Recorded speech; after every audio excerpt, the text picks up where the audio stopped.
Well, it's officially spring and the birds are out and the flowers are popping, and this incredible urge comes over me to spring clean. I know it comes from my childhood because every year my grandmother had a spring cleaning ritual. And it's something that we did once we finally thawed out of the winters in North Dakota. It would take 2 solid days and sometimes 3. And I never thought much about it. It didn't feel like work. It was just something we did. My grandmother's house was always spotless, and the moment you entered the door, it smelled like pine sol. So I have no idea why she felt she had to do a deep spring cleaning. So I wanted to know why my grandmother took this so seriously. So I did some research on spring cleaning. It's not only known as spring cleaning, but it's also called the air out or the shakeout. And you're not alone if you get the urge to do some cleaning at this time of the year. According to a spring cleaning survey from the American Cleaning Institute, and yes, there is a cleaning institute, 77% of us do some form of spring cleaning. So with so many questions about spring cleaning and why my grandmother did the things she did, I dug out my Household Discoveries book. This was printed in the early 1900s, and they have dedicated 49 pages of itsy bitsy tiny print just to spring cleaning. After a long winter, there's nothing like throwing open the doors and the windows and getting all that fresh air in while you do your spring cleaning. This was also a good time to do a deep clean because you were no longer using your oil or wood burning stoves. Aha, that's why she did it, because my grandmother had oil and wood burning in her house. And as a kid, who noticed a little bit of soot here and there? I just remember that the spring cleaning just went so smoothly, and as I read further, I understood why. My grandmother actually followed a lot of the recommendations in this book, and she prepared for the event. According to the Household Discoveries, the work of house cleaning will be much simplified if you have a plan of campaign. In preparation, the experienced housewife would have prepared a lot of food in advance, such as ham, baked beans, pretty much a lot of things that you could eat cold so you wouldn't spend much time in the kitchen. But heck, nowadays, you just call up and order pizza. Well, that's still not actually an option for a lot of my relatives who still live in very rural areas. The food preparation was something my grandmother took seriously. There was plenty of food to eat during the day, and if you were feeling just a wee bit peckish, you could always head out to the pantry where there were jars and jars of cookies, just in case you needed that little extra boost. As per the instructions in the book, I remember my grandmother gathering all of the things she would need for cleaning, rags and pails and mops and bins, and she would gather it all up into one area. There's even a section explaining on how to dress for the day, talking about split skirts and bloomers, and well, I don't think we need to talk about that nowadays, but there are still some things that are quite relevant, such as rolling your sleeves up, trimming your fingernails short, wearing a dust cap, a large apron, and gloves.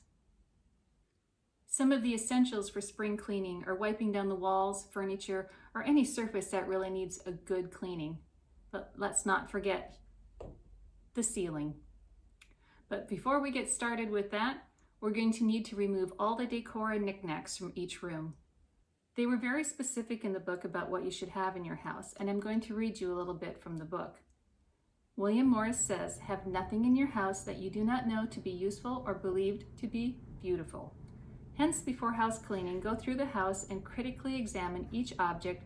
Some of them may have passed their usefulness, or your taste may have changed and you no longer regard them as beautiful. Then remove them without a doubt." It goes on to say, "Consider the discarded articles to see if they can be given away, sold, or used for fuel. And if not, throw them together to make a bonfire to celebrate when the house cleaning is finished." Oh, I kind of like that idea, but I can't imagine taking things out of my house to burn. Like what? Furniture? Cardboard? I guess you had to be there. So my grandmother had a process for clearing all of her knickknacks and items out of her rooms.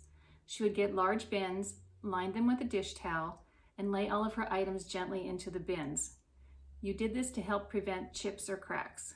Now remember, these were all mementos and they all meant something special to her. For added protection, as you washed your knickknacks, you would line your sink with towels. As I clean my own items, it's like a trip down memory lane. So I have a large teacup collection, and it's mixed with my grandmother's teacups. And she used to write on the back of her teacups who gave them to her. So I actually started doing that with mine. So when I go through them, I can remember who gave them to me or where I was when I purchased that particular teacup. So once you have emptied the rooms, it's now time to start cleaning the ceilings and the walls. And I still use the same old tricks I learned as a kid, like taking an old raggy dish towel and wrapping it around your broom, and this will help you clean the high spots. Now I know this is probably a bit old-fashioned, and I know you can get synthetic things with long extenders to do this job, but I really don't want to put any more garbage into the dump, so I stay with my same old rituals.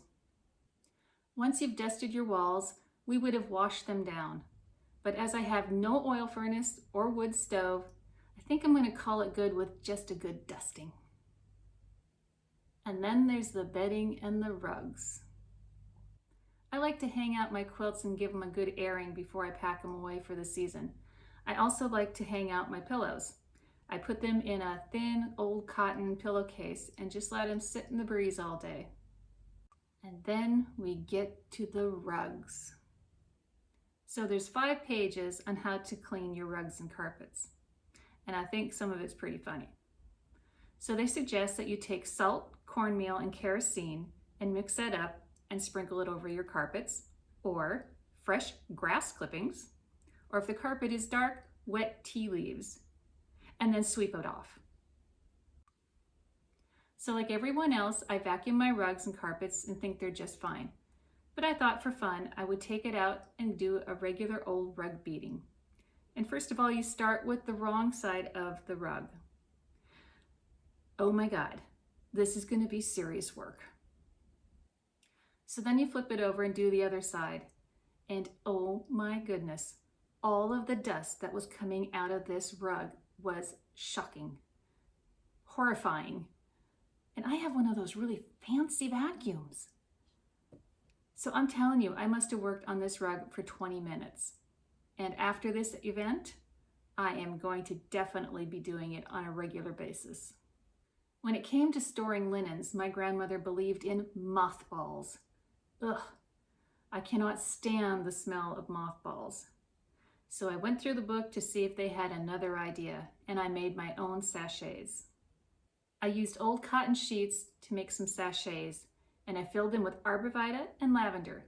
Now, according to the book, this is going to be just as good as mothballs.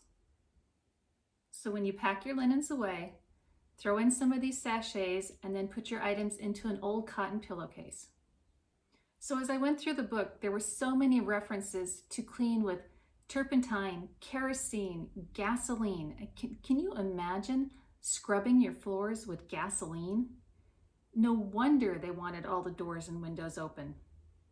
And on a side note, you would think that many more houses would have caught on fire. So I want to read you just a little bit more from the book, which I found a little amusing. Most women, after constant confinement during the winter months, are more or less run down in the spring, and the change from the bracing temperature of winter to the draining warmth of the first spring days is likely to result in a lowering of tone that may expose them to serious mischief from overexertion. For these reasons, there is a gradual change of sentiment in favor of making spring house cleaning a comparatively simple affair, putting off the heavy work until the fall. Okay, I haven't read the part about fall cleaning, but if it's heavier than the spring cleaning, count me out. Well, I hope you enjoyed your time with me today as we went over some spring cleaning tips and a little bit of history. So if you like this video, please give it a thumbs up. That helps YouTube share it with other people. And subscribe if you liked it. I appreciate it, and we'll see you next time.